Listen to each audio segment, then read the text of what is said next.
우리 요나서에 대해서 다들 잘 알고 계시죠? 사실은 요나에 대한 인물, 그 이야기 우리가 주일학교 어릴 적부터 다 들었던 그 이야기입니다.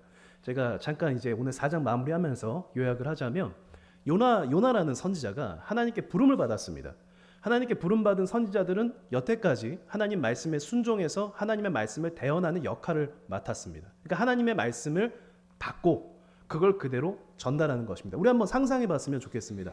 하나님께서 만약 우리에게 어떠한 말씀을 딱 하신다면, 이 직통계시라고 하죠. 지금은 직통계시가 없는 시대지만 구약에는 그게 필요했죠. 왜냐하면 하나님의 말씀이 이미 있는데, 율법이 있는데 이거에 관심이 없는 거예요. 이스라엘 백성들이 관심이 없으니까 하나님께서 어쩔 수 없이 선지자를 세워서 내 말을 대언하라고 보낸 자들이 바로 선지자들입니다.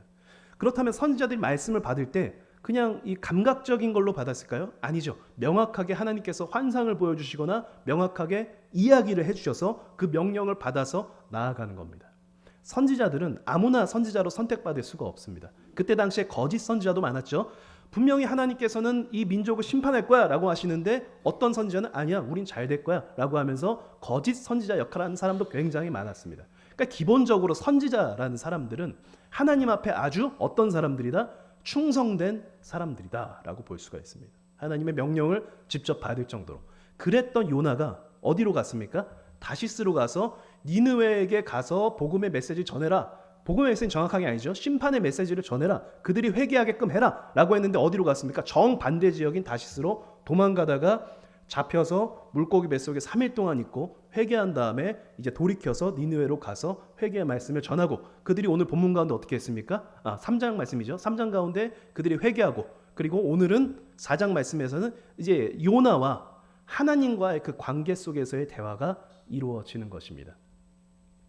그렇다면 우리가 선지자라는 사람들에 대해서 좀 이해를 했다면 오늘 본문 4장 1절부터 나오는 이 요나가 싫어하고 성을 내다라는 이 단어가 조금은 이해가 안 될 수도 있습니다. 싫어하고 성내다, 원어로는 싫어하다, 야라, 못마땅해 하는 거예요. 아니 감히 선지자가 하나님의 어떠한 명령과 그 결심을 선지자가 못마땅해 한다. 그리고 심지어는 하라라는 단어를 사용하는데 이것은 저도 번역 이제 원어를 보면서 아니 이 정도일 줄이야 라고 생각할 정도로 분노가 이 단계가 있어요. 분노의 단계가. 근데 이거는 최고의 단계입니다. 분노가 막 끓는 거 있잖아요. 분노가 끓는 거. 요나 선지자가 누구에 대해서요? 니느웨에 대해서, 이스라엘에 대해서 아닙니다. 하나님에 대해서 분노가 막 치밀어 오르는 그런 내용을 볼 수가 있습니다. 그러니까 사실 요나서는요, 굉장히 일반적이지 않은 아주 독특한 성경이라고 볼 수가 있습니다. 하나님의 어떤 것에 요나가 화를 낸 것입니까? 분노한 것입니까? 하나님의 자비하심에 분노를 감출 수가 없었던 것입니다. 하나님의 자비하심에 분노한 선지자는 요나가 처음입니다. 처음. 그리고 이방 지역을 가서 이방인 땅 안에서 회개의 선포의 메시지를, 하나님의 말씀을 대언한 선지자도 요나가 처음입니다. 그러니까 요나라는 선지자는 아주 독특한, 또 요나서라는 그 성경 자체가 아주 독특한 책이라는 걸 우리가 좀 알 수가 있겠죠. 3일 동안 물고기 뱃속에 있으면서 요나는 요나서 2장 9절을 보시면 나의 서원을 주께 갚겠나이다 라고 이야기합니다. 그러니까 물고기 뱃속에 들어가서 어떻게 한 겁니까? 항복한 거죠. 도망치고 물속에 빠져서 죽음을 두려워하지 않았어요. 그럼에도 불구하고 물고기 뱃속에 들어가니까 이제 내가 하나님께 회개하고 이제 주님의 말씀에 순종하겠습니다. 그렇게 결심을 하고 기도했더니 물고기 뱃속에 나와서 그 다음에 니느웨로 가서 회개의 말씀을 전했다는 거죠. 그러니까 회개하고 돌이켜서 하나님의 말씀대로 전한 사람이라는 거죠. 그런데 오늘 본문에서 어떻게 합니까? 그런 사람이, 이 돌이킨 사람이 하나님께 성을 내고 분노를 표출한다라고 볼 수가 있습니다. 왜 그랬을까? 조금 제가 요나에 대해서 지난 시간에도 그렇고 요나에 대해서 조금 안 좋게 이야기한 부분이 있어 다시 한번 요나의 입장을 좀 우리가 이해해 보자고 한다면, 당시의 정치적인 상황을 봤을 때 니느웨라는 곳은 이스라엘과 사이가 좋은 곳이 아니었습니다. 북이스라엘이 영토가 커질 때 니느웨라는 나라가 이제 내부 분열과 그리고 뭐 전염병과 이런 것들을 통해서 나라가 약해진 상태였어요. 그럼 조금만 더 있으면 하나님께서 뭐라고 하셨습니까? 요나 1장 2절에 그들의 악독이 다 찼다. 그들을 이제 심판할 거다. 그러니 너는 가서 메시지를 전해라. 자, 여기서 요나가 도망쳐서 시간 끌고 메시지 안 전하면 어떻게 되는 겁니까? 니느웨는 멸망당하는 거죠. 멸망당하면 누가 좋은 겁니까? 북이스라엘이 한창 이제 그 커지는 가운데 있으니까 북이스라엘이 이제 거릴 것이 없어지게 되는 겁니다. 그 전까지는요, 아수르란 나라가 니느웨가 성읍이고 아수르가 나라입니다. 아수르 나라가 이스라엘을 공격하면서 정말 잔혹한 짓을 많이 했어요. 그러다가 이스라엘이 조공도 바치고 세금을 바치는 거죠. 그런 식으로 이제 관계가 막 계속 안 좋은 관계로 전락하고 있었습니다. 그럼 조금만 시간만 보내면 어떻게 되는 거예요? 니느웨는 하나님 앞에 벌을 받아 망하게 되는 거죠. 특히나 요나서를 보면 요나의 집안이 나옵니다. 그의 아버지에 대해서 언급이 됩니다. 성경에서 그의 아버지가 언급이 되는 건 그의 집안이 엘리트 집안일 가능성이 있습니다. 그러니까 그런 거 있잖아요. 누구네 집 누구 자식이야 라고. 우리도 그러지 않습니까? 과거 시대에 저 친구 뭐 누구네 집 누구 뭐 자손이야 이렇게 얘기하지 않습니까? 마찬가지예요. 성경도 구약 성경에 보시면 그의 아버지가 누구다라고 하면 유명한 사람이라는 겁니다. 이름만 대면 아는 사람.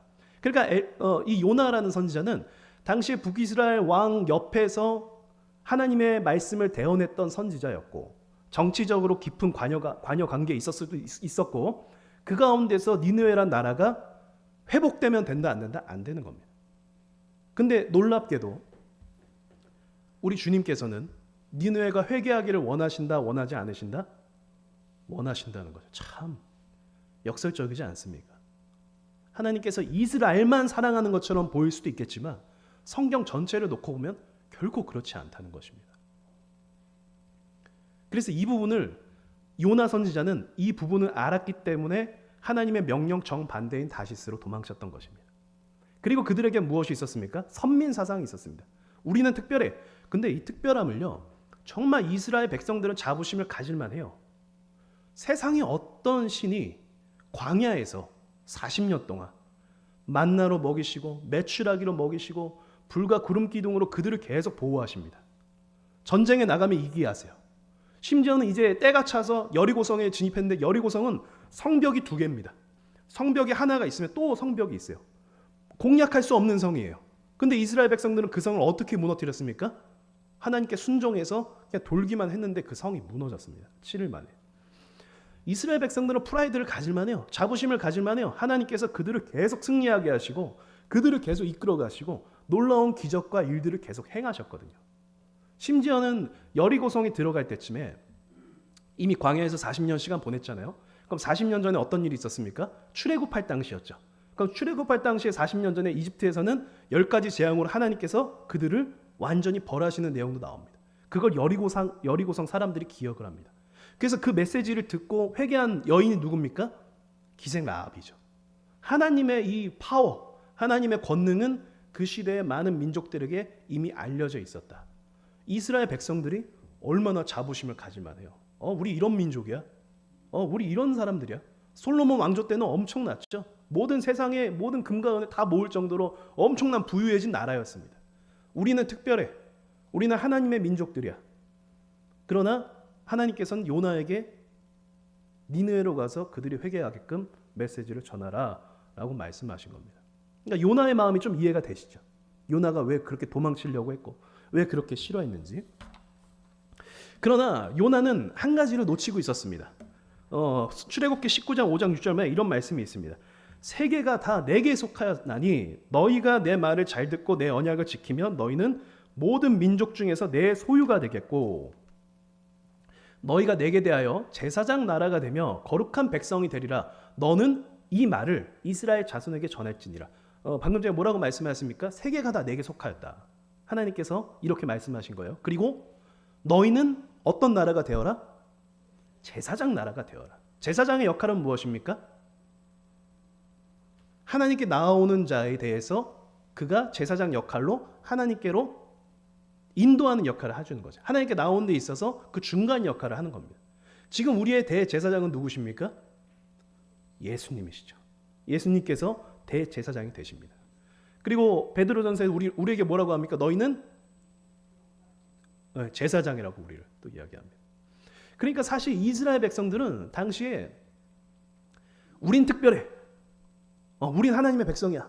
맞아요. 하나님의 백성이에요. 그러나 그 목적이 무엇입니까? 너희를 통해서 하나님께서 이스라엘 너희를 통해서 하나님께로 다른 민족들이 다 나오게 하고 싶어. 그들도 내 백성이야. 그들도 나한테 인도함을 받게 해주고 싶어. 라는 게 하나님의 본래의 계획이었습니다.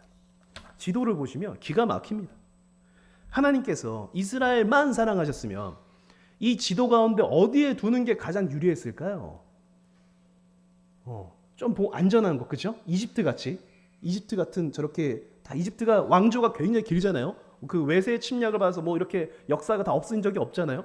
근데 하나님께서 어느 위치에 두셨냐면 지도를 보시면 아시겠지만 저기가 위에는 열강 제국들이 있고 또 밑에는 이집트 대국이 있어서 그 통로입니다. 통로.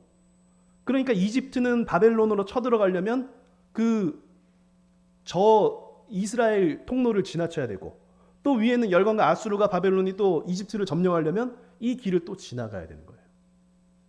하나님께서 어떤 자리에 이스라엘을 두셨다? 그 중간 지점에.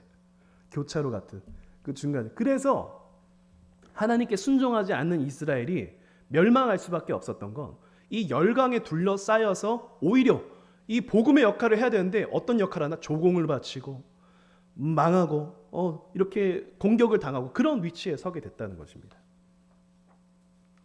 그렇다면 정말로 요나는 이 모든 걸 몰랐을까요? 저는 알고 있었다고 생각합니다. 사실은.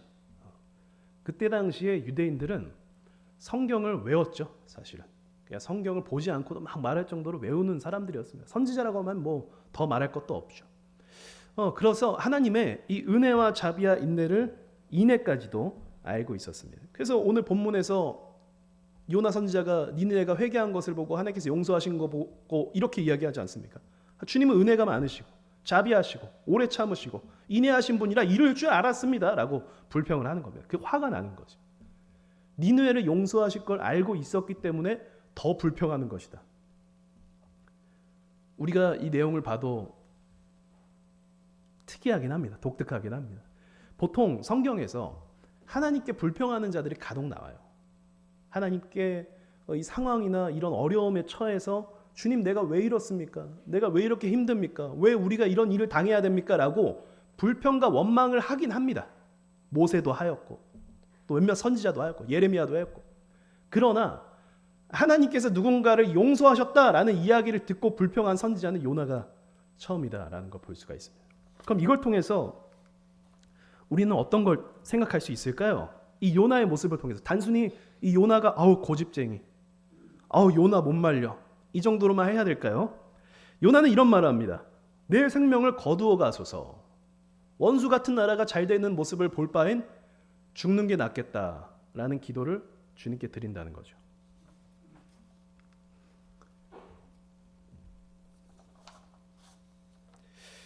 요나의 고집 엄청나죠. 엄청납니다. 하나님의 뜻을 알면서도 이스라엘이 제사장 나라가 돼야 된다는 사명감을 갖고 있으면서도 알면서도 눈뜨고는 그 꼴을 못 보겠다라고 하나님께 불평 원망하는 요나. 성경은 우리에게 교훈과 바르게 함과 책망과 하나님의 지혜를 우리에게 주시지 않습니까? 성경을 보고 우리가 어떤 걸 느껴야 됩니까? 보고 배워라. 그걸 우리에게 계속해서 우리에게 던져주시는 겁니다. 저는 그래서 성경에 요나처럼 고집 좀 부리는 사람들을 한번 찾아봤어요. 첫 번째로 생각난 사람이 삼손이었습니다. 알면서 고집 부리는 사람이죠. 삼손은 어떤 사람입니까? 나실인으로 태어나서 하나님께 바쳐졌어요. 본인이 그걸 알아요, 몰라요? 나 하나님께 바쳐진 사람이야? 알고 있습니다. 근데 그 나실인으로서 하지 말아야 될 행동인데 그 중에 하나가 시체를 접촉하는 일입니다. 시체를 만지면 안 돼요. 근데 삼손은 배가 고프다고 어떤 일을 했습니까? 사자 시체 안에 꿀이 있는데 그걸 맛있게 그 입에 들어갈까요, 정말로? 어쨌든 맛있게 먹었어요. 그리고 또 어떤 여자를 사랑했습니까? 이방 여인을 또 사랑했어요. 하나님께서 그렇게 싫어하시는 거. 이방 여인. 왜냐하면 우상 숭배하니까. 우상 숭배에 젖어드니까. 솔로몬이 왜 망했습니까? 수많은 이방 민족 여인들과 결혼했는데 그 여자들이 뭘 갖고 왔어요? 우상들을 막 갖고 왔어요. 그래서 하나님께서 싫어하시는 겁니다.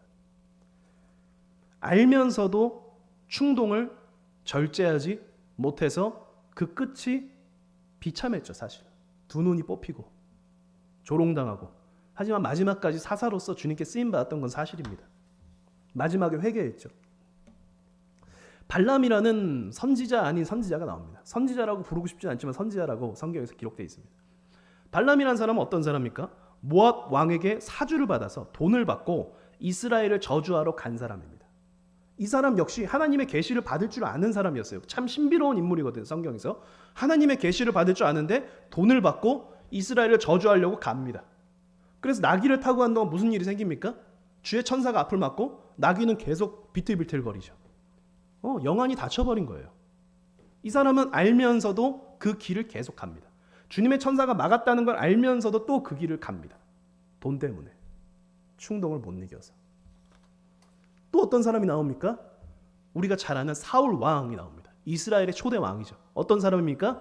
하나님의 기름 부음을 받아서 처음엔 겸손했던 사람이에요. 하지만 하나님께서 아말렉 족속을 명하면서 아각 왕, 그 나라의 왕, 아각 왕, 그 왕을 죽이고 그리고 모든 것을 다 하나님께 태워 바치라라고 명령했습니다. 이건 헤렘이죠. 하나님의 심판을 의미합니다. 무슨 말이냐면 가나안 정복 정전 당시에 여리고성을 불태우고 거기에 모든 것도 금과 보석은 주님께 바치고 나머지 것들은 다 죽이라고 명령을 받았습니다. 그때 그 중에 누구 한 명이 불순종했죠? 우리 다음 세대 배웠잖아요. 누가 불순종했지? 그렇지, 아간이지. 아간이라는 자가 불순종했습니다. 그래서 그의 집안이 다 멸절당했습니다. 왜 그렇게까지 멸절을 시키셨냐? 하나님의 심판의 대리자 역할을 이스라엘이 맡은 거예요. 마찬가지입니다. 사울 왕이 하나님께서 명령을 하십니다. 아말렉 족속을 멸하라. 근데 어떻게 합니까? 사울이 살찐 가축은 남겨놓고 그리고 아각 왕까지도 살려둡니다. 그리고 사무엘이 뭐라고 합니까? 순종이 제사보다 낫다. 그리고 사울 왕이 어떻게 됩니까? 그의 족속, 그의 가정이 아간처럼 됩니다. 그 신실했던 사울의 아들 요나단까지도 전쟁에서 비참하게 죽고 말아요. 아간의 범죄와 똑같습니다. 하나님의 것을 빼앗아 갔거든요. 알면서도 사울 왕이 몰랐겠어요? 그 당대 최고의 선지자 사무엘을 옆에 두고 순종만 하면 됐는데 그 순종을 못하고 하나님 앞에 버림받고 그러나 그 고집을 스스로도 이기지 못했다. 이러한 일들을 봤을 때 사실 전 이렇게 또 생각이 듭니다. 사람의 고집이란 어떤 때는 하나님의 명령을 대놓고 무시할 정도로 이길 수가 없는 것인가? 라는 생각도 합니다. 이건 사실 우리에게 조금 적용해 볼 수도 있겠죠. 왜냐하면 성경은 우리에게 교훈과 책망을 주기 위한 거니까. 나는 어떨까? 주님 앞에서. 내가 갖고 있는 하나님을 실망시켜드리는 알면서도 짓는 죄 그런 것이 있을까라는 생각을 한번 해보게 되더라고요. 요나는 하나님께 원망하고 한술 더 뜹니다. 그 다음 단계 어떻게 합니까? 성읍을 나가서 동쪽에 초막을 짓습니다. 그리고 니느웨 성읍이 어떻게 되는지 관찰하기 시작합니다. 왜 관찰할까요? 목적이 불순하죠. 네. 왜 관찰할까요? 쟤네가 그래도 내가 봤을 땐 니느웨가 악해. 그래서 말로만 회개했지 조만간 벌 받지 않을까라고 하면서 그들이 벌 받기를 바라는 마음으로 그들을 관찰하기 시작합니다. 아직도 망하길 바라는 거예요. 저는 이것이 인간의 본성이다라고 생각합니다. 하나님과 독대하면서 하나님의 말씀을 들을 수 있을 정도의 이 영적인 깊이가 있는 요나 선지자조차도 자신의 고집을 못 꺾고 그 고집을 못 꺾고 알면서도 기대하고 있어요. 그들이 망하길. 알면서도 그냥 본 국으로 돌아가면 되는데 알면서도 굳이 그것을 지켜보려고 합니다. 저는 죄의 파급력이 그만큼 무서운 게 아닌가 생각을 합니다. 사실 우리 일상에서도 자신이 고쳐야 될 걸 알면서도 못 고치는 사람 사실 꽤 많잖아요. 여러 가지가 있겠죠. 근데 고쳐야 되는 거 알아요. 근데 안 돼요. 안 돼요. 요나도 안 돼요. 우리도 안 될 때가 있습니다. 이것은 사도 바울이 무엇이라고 이야기합니까? 사도 바울 역시도 로마서 7장 24절 오라 나는 공고한 사람이로다. 이 사망의 몸에서 누가 나를 건져내랴. 예수님을 믿어요. 성령의 인도하심을 받아요. 사도 바울은 말할 것도 없죠. 구약 성서를 그냥 다 머릿속에 집어넣은 사람이니까요. 하나님의 말씀을 모든 걸 다 알고 있어요. 심지어 예수님의 환상도 봤어요. 예수님의 음성도 듣고. 그럼에도 불구하고 이 육신, 난 공고한 사람이다. 이 사망의 몸에서 누가 나를 건져내랴. 바울의 이러한 솔직한 고백처럼 우리 역시도 하나님 앞에 이러한 솔직한 고백이 필요하지 않을까 생각을 합니다. 사실 이 죄의 몸을 입고 산다는 건 저 역시도 생각했을 때 굉장히 끔찍한 일 같긴 합니다. 제가 죄송한 말씀이지만 제가 이 넥타이 매고 이런 반듯한 복장을 좋아합니다. 개인적으로. 전 좋아해요. 그리고 그것을 굉장히 지키려고 하고요. 하지만 지금 넥타이를 매지 못해요. 왜냐하면 몸이 거부합니다. 제가 이 말씀을 그래도 양해를 좀 드려야 될 것 같은데 자꾸 잊어버렸거든요. 사실은 저도 넥타이 매고 싶어요. 집에 좋은 넥타이도 많습니다. 근데 일련의 어떤 사건들을 통해서 몸이 막 거부하는 거예요. 사실 이 옷도 안 입는 옷입니다. 이게 목에 좀 바짝 붙잖아요. 그래서 이 옷도 평소엔 전혀 안 입습니다. 하지만 이제 반듯하게 입기 위해서 이 옷을 오늘 입고 왔는데 몸이 좀 망가진 것 같아요. 그렇게 정신적인 문제인 것 같기도 하고 모르겠습니다. 그냥 넥타이를 매면 안 됩니다. 그냥 저는 안 되더라고요. 그래서 그렇게 좀 이해해 주셨으면 좋겠습니다. 사람의 몸이 이렇게 약합니다. 말도 안 되게. 그래서 예레미야 선지자는 이렇게 이야기합니다. 마지막 줄만 읽겠습니다. 악을 행하기에는 지각이 있으나 제가 읽으려고 죄송합니다. 제가 읽겠습니다. 악을 행하기에는 지각이 있으나 선을 행하기에는 무지하도다. 무슨 말입니까? 백성들이 악을 행하는 데 있어서는 기똥차요. 머리 회전이 막 잘 돼요. 근데 선을 행하는 데 있어서는 마치 미련한 사람처럼 못한다는 겁니다. 이게 사람의 몸이라서 그래요. 요나도 마찬가지고 모든 인간도 다 마찬가지라는 겁니다. 우리도 마찬가지죠. 어떤 사람도 하나님 앞에 올바르게 설 수가 없다. 우리가 지금 이 세상에서 누리는 현대 기술들 있지 않습니까? 이런 것들이 놀랍게도 전쟁이 시작되고 나서 발생한 기술들입니다. 위성 기술도 마찬가지고 우주산업 기술도 마찬가지고 냉장고도 그렇고 자동차도 그렇고 이 모든 게 다 전쟁으로 비롯돼서 우리가 누리는 문명의 혜택들이라는 겁니다. 누군가를 죽이기 위해서 개발하고 기술하고 연구하는 것들이 놀랍게도 우리가 지금 편의를 또 누리고 있다라는 거죠. 애초에 우리가 편의를 누리기 위해서 개발하는 것이 아니라 사람은 이상하게 죄에 더 많이 끌리고 죄의 본성이 더 끌리고 죄를 지으려고 했을 땐 똑똑해져요. 좀 똑똑하지 않은 사람인 것처럼 보였는데 죄를 행하려고 할 때는 지혜로워진다는 그런 모습을 우리는 가끔 보지 않습니까?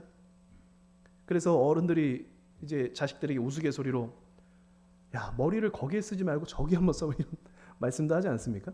저도 그런 걸 느낄 때가 있습니다. 제가 아는 전도사 저보다 형인데 그 형제분은 전사님은 그 장애인 사역을 했었어요. 장애인 사역을 하는데 이 장애인 사역하는 데 있어 열심히 막 하는데 어떤 아이가 이제 예배 시간에 아무리 장애가 있다 할지라도 예배 시간에 잘 참석을 안 해서 이제 혼낸 거예요. 혼내는데 이 친구는 그 장애인이기 때문에 그런 판단을 못할 줄 알았어요. 이 형이 대신 혼나는 건 알겠죠. 근데 놀랍게도 그 친구가 목사님한테 가서 잃은 거예요. 자기 혼난 거를. 예배 시간에 참석하는 건 최선을 다하지 않지만 자신이 혼나는 건 최선의 그 지혜가 발휘돼서 상하관계도 이해한 거죠. 목사님한테 가서 일러야지. 너 어디 한번 두고 봐라고 해서 가서 단독으로 찔렀다. 그런 이야기를 합니다. 저는 이게 인간의 육신은 있기 때문에 벌어지는 참사라고 생각합니다. 하나님을 위해서 우리가 선을 행하기에는 어렵다. 저는 요나 선지자도 사실 마찬가지라고 생각합니다. 그도 연약한 사람이잖아요.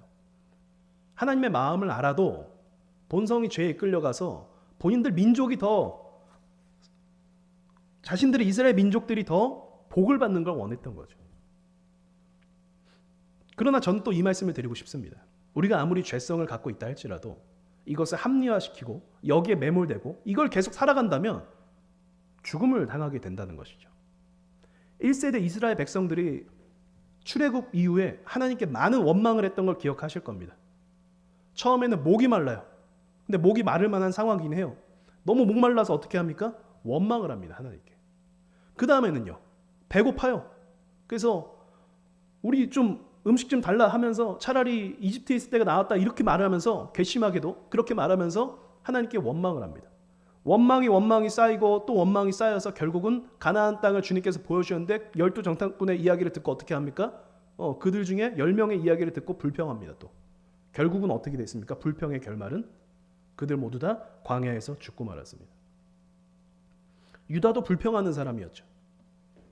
예수님의 장례를 준비하기 위해서 향유를 붓는 그 가운데 가룟 유다가 뭐라고 합니까? 그걸 팔아서 가난한 사람한테 주면 되잖아. 왜 그래? 라고 합니다. 그는 불평의 사람이었어요. 그는 예수님을 어떻게 바라봤냐면, 유다는 예수님을 통해서 이스라엘이 회복되기를 원했습니다. 그러니까 이스라엘은 당시에 로마의 압제 가운데 있었잖아요. 예수님이 오셨단 말이죠. 메시아가. 이 메시아가 우리를 구원하고 우리를 성공시켜 주길 바랬어요. 우리가 잘 살길 바랬어요. 근데 예수님의 모습을 보니까 그게 아닌 거예요. 가룟 유다 마음 가운데 사탄이 들어와서 불평하던 그에게 결국 그는 배신을 하고 처참하게 죽고 말게 됩니다. 우리가 요나의 불평이 불편하게 보이죠. 사실은 성경을 보면서 찡그리게 됩니다. 아니, 이런 선지자가 다 있어? 근데 마찬가지입니다. 우리 역시도 하나님께 불평하면 안 된다는 것을 우리는 교훈으로 얻을 수가 있습니다. 하나님은 어떤 분이십니까? 선하신 분이십니다. 하나님께서는 구원하시는 분이십니다. 그 하나님의 자비로우심과 은혜로우심 때문에 오늘 우리가 어떤 은혜를 입었습니까? 우리가 예수님을 통해서 영생의 은혜를 입었습니다. 이것보다 귀한 게 어디 있습니까? 혹시나 그럼에도 불구하고 우리가 주님께 불평한다면 우리는 어쩌면 영생의 가치보다 다른 거에 가치를 두는 사람일 수도 있겠습니다.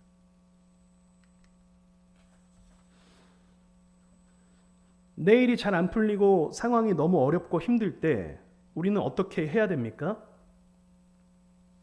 우리는 무엇을 선택해야 되죠? 우리는 주님께 매달려야 합니다. 근데 여기서 참 성도와 가짜 성도가 사실 나눠져요. 주님께서 고난을 허락하시는 것은 그 사람이 어떤 사람인지를 보기 위함도 있습니다. 어떤 사람은 고난이 왔을 때 어떻게 합니까? 불평하고, 내가 교회 그렇게 열심히 다녔는데, 내가 하나님께 헌금 그렇게 많이 했는데 주님 나한테 왜 이러시지? 이러시면 안 되는 거 아닌가? 이 불만이 커지고 커져요. 성경 원어에서 이스라엘 백성들이 품었던 그 원망이 뭔지 아십니까? 원망에도 종류가 있어요. 지금 당장 저를 확 누가 꼬집어요? 그럼 순간적으로 불쾌해서 화를 내겠죠. 이러한 화가 있죠. 근데 이스라엘이 겪었던 화의 원어는 어떤 뜻이냐면, 내가 참는다 하고 자요. 다음날 내가 참는다 하고 자요. 또 다음날 이 원망이 있어요. 어떤 원망인지 이해되십니까? 쌓이고 쌓이는 원망이 있다는 거예요. 이스라엘이 하나님께 원망했던 내용이 이겁니다. 이 원망, 쌓이고 쌓이는 원망. 우리는 어떻게 해야 됩니까? 어려운 일이 있었을 때, 우리에게 불평이 있을 때 우리는 잘 선택해야 됩니다. 이 상황에서. 오늘 성경 본문에서 저는 하이라이트라고 생각합니다. 이 부분이. 자, 우리 한번 생각해 보죠. 하나님께서 요나를 보내셨어요. 하나님의 마음은 어떤 거였죠? 니느웨가 심판받기를 원하신다, 안 원하신다? 안 원하셔요. 그래서 결국은 하나님께서 요나를 보내신 목적은 무엇입니까? 니느웨를 돌이켜 회개시키시는 게 목적이었을 거예요. 주님께서는. 그러면 요나서의 이야기의 끝은 어디가 되어야 합니까? 3장이 되어야 돼요. 3장. 그렇죠? 그들이 회개하고 돌이켰기 때문에 하나님의 메시지가 전해졌고 임무가 끝나버린 거예요. 근데 오늘 4장 마지막은 어떻게 마무리 짓고 있습니까? 놀랍게도 하나님께서 이 요나 한 사람을 설득하는 내용이 나온다는 겁니다. 이게 굉장히 우리에게 사실 은혜가 되는 부분이라고 볼 수가 있습니다. 군대에서는요, 시키는 것만 하면 됩니다. 그러니까 요나가 군인이라면 시키는 거 했으니까 끝난 거예요. 근데 하나님께서는 요나에게 어떠한 상황을 만들어 주십니까? 요나를 가르치시고 요나를 설득하는 장면이 나옵니다. 어떤 식으로요? 우리가 본문을 다 보셨죠? 요나가 지켜보는 가운데 박농쿨을 예비하셔서 그 박농쿨 때문에 요나가 어떻게 합니까? 행복해하죠. 그러다 벌레가 그것을 갉아먹고 이제 동풍이 불어서 너무 뜨거우니까 요나가 막 괴로워합니다. 그리고 하나님께 원망합니다. 그 경험과 체험을 통해서 하나님께서 하물며 니느웨는 내가 얼마나 더 아끼겠느냐라고 가르쳐 주시는 거죠. 그 이유는 하나님께서 요나를 사랑하셨기 때문에, 그를 믿으셨고 그가 이렇게 가르치면 돌이킬 거 아셨고 그에게 기대를 하셨던 것입니다. 요나서의 마지막은 요나가 회개하거나 요나가 아이고 주님 잘못했습니다 라고 끝나지 않습니다. 하지만 요나서가 결국은 기록되고 우리에게 전달됐다는 건 이걸 누군가는 기록했다는 거 아니에요? 요나의 그 사건을. 그래서 저는 요나가 마지막에는 나오진 않지만 회개하고 하나님의 뜻을 깨달았다라고 생각합니다. 우리도 어떻게 해야 되겠습니까? 하나님의 뜻을 깨달아야 합니다. 저는 선지서 설교가 사실 제일 어렵죠. 구약 설교가 쉽지 않습니다. 근데 선지자들을 이렇게 보면 하나님께서는 놀랍게도 선지자들과 마음을 공유하십니다. 그런 의도가 있어야 4장이 이해가 되는 거예요. 그냥 넘어가셔도 돼요. 니느웨 회개했습니다. 끝났어요. 요나의 미션도 끝났어요. 근데 하나님께서는 굳이 선지자 한 명을 붙잡으셔서 그에게 기적을 일으키시면서 그를 설득하려 하신다는 거죠.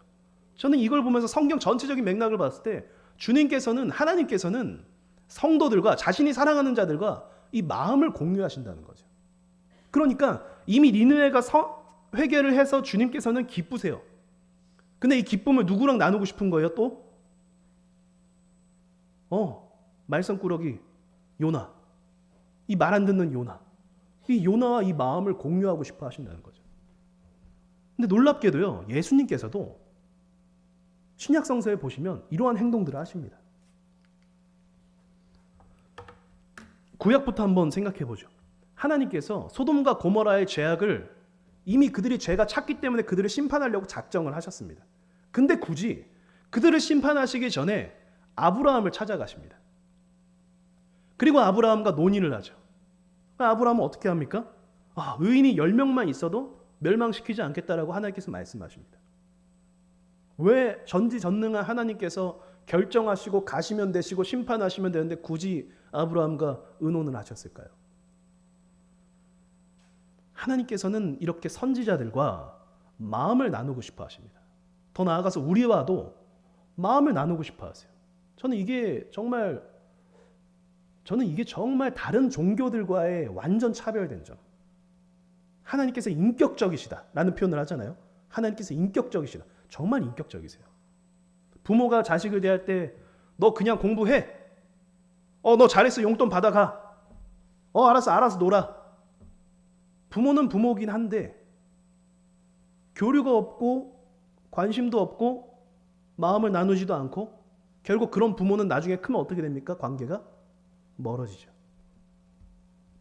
호세아 선지자의 이야기도 저는 충격을 받을 수밖에 없습니다.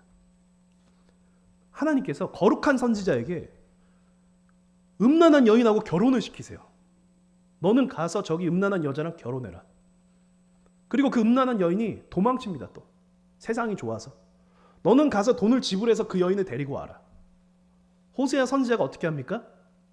그대로 하죠. 왜일까요? 왜 하나님께서 호세아 선지자 음란한 여인과 결혼을 시켰을까요? 하나님과 이스라엘 관계를 얘기하는 겁니다. 내 백성, 내가 사랑하는 내 자녀, 이 이스라엘, 결혼관계로 비유하지 않습니까? 열처녀에 비유하면서. 결혼한 관계랑 마찬가지예요. 언약관계에 있으니까. 우리가 하나님과 언약관계에 있는 겁니다. 근데 그들이 도망치고 세상의 음욕에 다시 젖어 들어가도 넌 어떻게 해라? 돈을 주고 사와라. 그 값이 무엇입니까? 지금은 예수 그리스도의 피값이죠. 계속해서 선지자들에게 하나님의 마음을 알게 하십니다. 이사야 선지자를 부르실 때 어떻게 하십니까? 이사야서 6장에 누가 우리를 위해 갈고 누가 내 메시지를 전할까? 저들에게, 저 악한 백성에게 누가 갈래? 이사야 선지자가 그 말을 듣고 제가 가겠나이다 라고 고백하지 않습니까? 그냥 이사야 선지자에게 너 봤지? 하나님의 영광이야. 천사들 보이고 너 두렵지? 가서 내 메시지 전해 라고 하면 그만인데 하나님께서는 누가 우리를 위해 갈고 라고 하십니다. 놀랍지 않습니까? 전 성경에 이런 구절을 볼 때마다 하나님께서는 우리와 마음을 공유하고 싶어 하시는구나. 요나에게 굳이 그렇게 역사하신 것도 우리와 마음을 나누고 싶어 하시는구나. 예수님께서는 요한복음 15장에 제자들을 앉혀놓고 너희는 종이 아니야. 너희는 내 친구야 라고 말씀하십니다. 친구는 어떤 의미입니까? 제가 계속 이야기했던 그 의미입니다. 친구인데 그냥 비즈니스 관계면 친구가 아니죠. 그렇죠? 기브 앤 테이크는 친구가 아닙니다. 마음을 나누고 나 오늘 이런 일이 있었어. 나 오늘 저런 일이 있었어. 그래서 우리가 기도할 때 다윗도 시편에 보면 그렇지만 우리는 기도할 때 되게 하나님께 솔직해질 필요가 있어요. 주님께서 우리 친구라 부르셨잖아요. 솔직하게 내 모든 근심 걱정, 내 모든 스트레스, 내 모든 아픔 계속 주님께 고백할 필요가 있습니다. 그러면 하나님께서 그 기도를 계속 들으시면 우리를 긍휼하게 여기셔서 결국은 옳은 길로 인도하시지 않겠습니까? 왜냐하면 마음 약하신 분이시잖아요. 저는 뭐 좋아하는 단어 아니지만 어떤 사람이 그런 표현을 했어요. 하나님의 약점이 뭔지 아냐? 사람이다. 전지전능하신 분이 약점이 어디 있습니까? 이 신이신데. 근데 그분의 가장 나약한 부분은 바로 인간을 사랑하시는 것이다. 예수님께서도요. 저는 참 마음 아픈 구절인데 요한복음 6장에 오병이어 기적 이후로 많은 사람들이 막 예수님을 쫓아옵니다. 그때 예수님께서 정말 어려운 설교를 하세요. 내 살을 먹어라. 내 피를 먹어라. 이렇게 말씀하십니다. 오병이어 이후에. 그러니까 진짜 정말 이 비유죠. 정말 우리가 취해야 될 건 무엇입니까? 예수 그리스도의 보혈, 믿음을 강조하신 거예요. 근데 그걸 이해하지 못하는 거예요. 그러니까 많은 사람들이 예수님을 쫓았다가 예수님께서 그 말씀을 하시니까 어떻게 하는지 아십니까? 다 뒤돌아서 가버립니다. 뒤돌아서 가는 것까지 이해가 됐어요. 근데 예수님께서 제자들에게 뭐라고 말씀하는지 아십니까? 너희도 가려냐? 저들이 그렇게 가려고 하는 것처럼 너희도 가려냐? 베드로가 그때, 그래서 베드로가 참 기가 막힌 사람입니다. 생명의 말씀이 주님께 있는데 우리가 어디를 갑니까? 예수님 마음이 어땠을까요? 이 묵은 그게 싹 내려가면서 이 아픈 마음이 가시면서 하나님께서는요 우리를 너무나 사랑하십니다. 그래서 요나의 이런 행동, 이런 박너쿨 이거는 이해할 수 없는 겁니다. 사실은 광야에서 온 백성을 인도하시고 그 기적을 일으키시고 그런 분이 아주 작은 인간 한 명, 요나라는 인간을 고래 뱃속에 넣으시고 빼시고 보내시고 박너쿨로 인도하시고 얼마나 사랑하시면 그럴까요? 요나를 인간 한 명 설득하시려고. 저는 요나서를 마치면서 우리가 전도잖아요. 전도는 어떻게 할 수 있을까요? 전도는 하나님의 마음을 품고 가는 겁니다. 우리는 마음을 연합해야 합니다.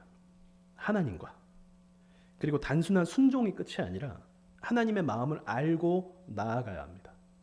하나님께서 얼마나 이 인류를 절절히 사랑하시는지, 얼마나 우리를 계속 돌아오길 원하시는지, 고집을 좀 꺾고 우리한테 인도받기를 원하시는지, 주님께서 그걸 우리에게 계속 원하시는 거예요. 우리가 전도를 합니까? 우리가 사역을 나갑니까? 하나님의 마음으로 나아가야 돼요. 주님의 그 가슴을 품고 주님의 마음을 품고 우리가 나아가야 되는 겁니다.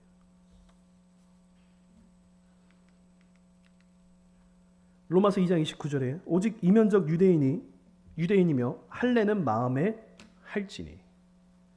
우리는 마음 가운데 인치심을 받아야 되고 마음 가운데 하나님을 진심으로 사랑해야 합니다.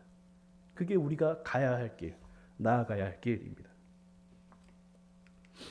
요나 선지자가 마음까지 하나님께 순종했다면 좋았겠죠. 해피엔딩으로 그냥 깔끔하게 끝났겠죠. 그러나 굳이 이것이 성경이 정경이 되고 우리에게 전해진 것은 이 고집불통 한 사람도 하나님께서 어떻게 하신다? 니느웨를 사랑하신 것 같이 요나도 사랑하신다. 우리가 실수할 수 있어요. 우리 살아가면서 다 실패할 수 있습니다. 우리가 고집부리고 하나님께 때로는 뒤돌아 버릴 때도 있어요. 하나님 원망할 때도 때로는 있을 수도 있어요. 하지만 그럼에도 불구하고 하나님께서는 우리를 계속 돌이키기를 원하십니다. 니느웨도 사랑하신 주님이시라면 우리는 어떻게 사랑하시겠습니까? 그러나 동시에 이 말씀은 드려야 될 것 같습니다. 계속 고집을 품고 변화가 되지 않으면 저는 이렇게 봐요. 성경에서 하나님의 어떤 임계점이 있는 것 같습니다. 우리가 모르는. 그래서 요나서 1장 2절에 니느웨의 악독이 상달됐다라고 말씀을 하셨죠. 그 말은 무슨 말이에요? 어느 임계치가 찼다는 거예요. 그때 그들을 심판하시죠. 왜 이집트에 10가지 재앙을 내리셨는지 아십니까? 이집트의 죄악이 하나님께 상달이 된 겁니다. 그 백성의 부르짖음으로써. 그래서 성경을 보면 이해가 안 되는 구절일 수 있어요. 바로의 마음이 계속 완악하게 됩니다. 그래서 이스라엘 백성들을 안 보내줍니다. 성경에 그렇게 기록되어 있어요. 그래서 이해가 좀 안 됩니다. 하지만 그것은 어떤 관점으로 이해할 수 있냐? 하나님의 심판의 때가 이른 겁니다. 심판의 때가 되면 그 심판을 온전히 다 받아야 되기 때문에 회개를 할 수가 없습니다. 하나님이 정하신 뜻이기 때문에. 그래서 저는 동시에 하나님께서 우리 사랑하시지만 전 동시에 이것을 여러분께 말씀드리고 싶습니다. 하나님께서는 기다리시고 우리 설득하시지만 계속 고집 부리는 자에게는 하나님의 진노가 있을 수도 있습니다. 우리는 사역에서 여러 가지 사역을 감당하죠. 하나님의 마음으로 사역하고 임하고 있는가를 항상 점검해야 될 것 같습니다. 저도 다음 세대 아이들 참 이렇게 앞에 나와서 찬양하니까 참 보기 좋지 않습니까? 저 아이들에게 제가 바라는 것은 인원수가 많아졌으면 좋기도 하겠어요. 근데 그것보다 아이들 한 사람 한 사람이 하나님을 진심으로 경외하고 믿었으면 좋겠습니다. 그래서 저 아이들이 구원받는 건 당연한 거고 하나님 앞에 큰 일을 행하는 아이들이 되었으면 좋겠습니다. 그런 마음으로 제가 계속 메시지를 아이들에게 전하고 저 아이들을 위해서 제가 감히 전도사로 사역을 하고 있는 것입니다. 저뿐만이 아니라 우리 성도님들도 다 중요한 직분을 맡고 있다고 생각을 합니다. 그 어떤 사람도 하나님의 형상으로 다 지원받았기 때문에 놀라운 일들을 행할 수 있다라고 저는 믿어 의심치 않습니다. 나이도 상관없고 환경도 사실 상관이 없습니다. 중요한 것은 우리가 하나님을 향한 마음이 얼만큼 진실한가. 하나님께서 우리를 그렇게 애타게 부르시는데 우리가 그 말씀에 얼만큼 응답하는가. 그것이 우리의 믿음의 여정에 있어서 중요하다라고 말씀을 드리고 싶습니다. 요나서를 이제 마쳤습니다. 요나라는 선지자 통해서 저도 많은 걸 배웠습니다. 요나처럼 우리가 그의 어떤 교훈을 배웠던 것처럼 우리 하나님께서 주시는 그 마음을 우리가 이해하고 깨달아서 우리 하나님께 큰 영광 돌리는 우리 금천중앙교회가 되었으면 좋겠습니다. 제가 기도하겠습니다. 거룩하신 하나님, 살아계신 하나님, 그 작은 사람 요나를 주님께서 그렇게 아끼시고 가르치시고 마치 아버지처럼 이끌어 가시는 모습을 보면서 우리에게도 소망과 희망이 생깁니다. 하나님, 우리도 그렇게 이끌어 주시옵소서. 우리의 못난 모습, 주님, 있겠지만 주님께서 우리를 긍휼히 여기셔서 아버지의 마음으로 우리를 요나와 같이 인도하시고 변화시키시고 하나님의 마음으로 살아가게 하여 주시옵소서. 하나님, 주님께 이 모든 예배의 영광을 올려드립니다. 예수님의 이름으로 기도합니다.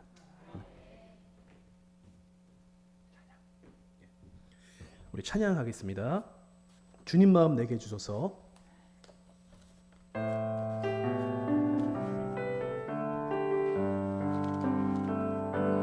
보소서 주님 나의 마음을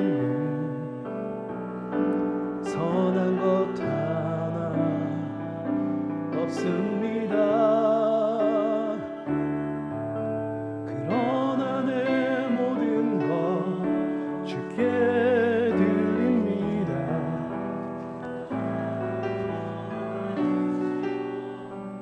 새롭게 하소서. 보소서 주님 나의 마음을 선한 것 하나 없습니다. 그러나 내 모든 것 주께 드립니다. 사랑으로 하르시고 날 새롭게 하소서. 주님 마음 내게 주소서. 내 아버지 주님 마음 내게 주소서. 나를 향하신 주님의 뜻이 이루어지도록 주님 마음 내게 주소서. 내게 사랑 가르치소서. 내게 사랑을 가르치소서. 당신의 마음으로 용서하게 하소서. 주의 성령 내게 채우사 주의 길 가게 하소서.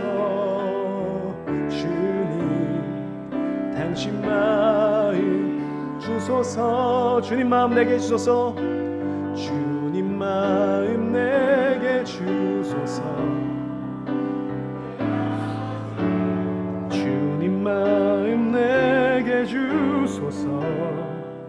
나를 향하신 주님